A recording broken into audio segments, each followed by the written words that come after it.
આમ આદમી પાર્ટીના રાષ્ટ્રીય સંયોજક અરવિંદ કેજરીવાલ અને પૂર્વ નાયબ મુખ્યમંત્રી મનીષ સિસોદિયા વિરુદ્ધના કેસમાં અદાલતના તાજેતરના વલણને લઈ ભરૂચ જિલ્લામાં ઉત્સાહનો માહોલ જોવા મળી રહ્યો છે।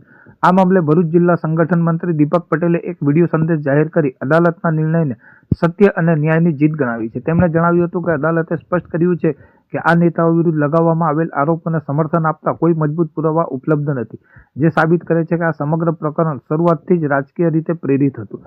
દીપક પટેલે વધુમાં આક્ષેપ કર્યો હતો કે આમ આદમી પાર્ટીની વધતી લોકપ્રિયતાને ડામવા માટે આ એક સુનિયોજિત ષડયંત્ર રચવામાં આવ્યું હતું। જોકે ન્યાયતંત્રના આ નિર્ણયથી સાબિત થયું છે કે સત્યને લાંબા સમય સુધી દબાવી શકાતું નથી। તેમણે પક્ષની વિચારધારાને દોહરાવતા કહ્યું હતું કે આમ આદમી પાર્ટી હંમેશા ઈમાનદાર અને પારદર્શક રાજકારણ માટે પ્રતિબદ્ધ રહી છે। આગામી સમયમાં ગુજરાતમાં પણ જનહિતના મુદ્દાઓ પર અડગ રહીને ભ્રષ્ટાચાર સામેની લડત વધુ મજબૂત બનાવવામાં આવશે। અંતમાં તેમણે દેશની ન્યાય વ્યવસ્થા પર પૂર્ણ વિશ્વાસ વ્યક્ત કરતા આ ચુકાદાને લોકશાહીની જીત ગણાવી હતી। સત્યમેવ જયતે। હું દીપક પટેલ, ભરૂચ જિલ્લા સંગઠન મંત્રી। આજે ખુશીનો દિવસ છે।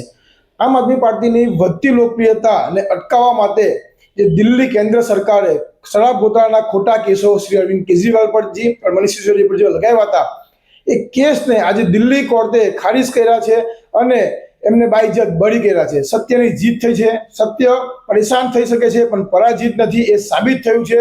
અરવિંદ કેજરીવાલજી પહેલા પણ ઈમાનદાર હતા, ઈમાનદાર છે અને ઈમાનદાર રહેશે, એ આજે કોર્ટે મોહર લગાવી ચૂકી છે। તો ગુજરાતની જનતાને એટલું જ કહીશ કે હવે આમ આદમી પાર્ટી ભ્રષ્ટાચારની સામે મજબૂતીથી લડત આપશે। બધાને ખૂબ ખૂબ અભિનંદન, આભાર, જય હિન્દ।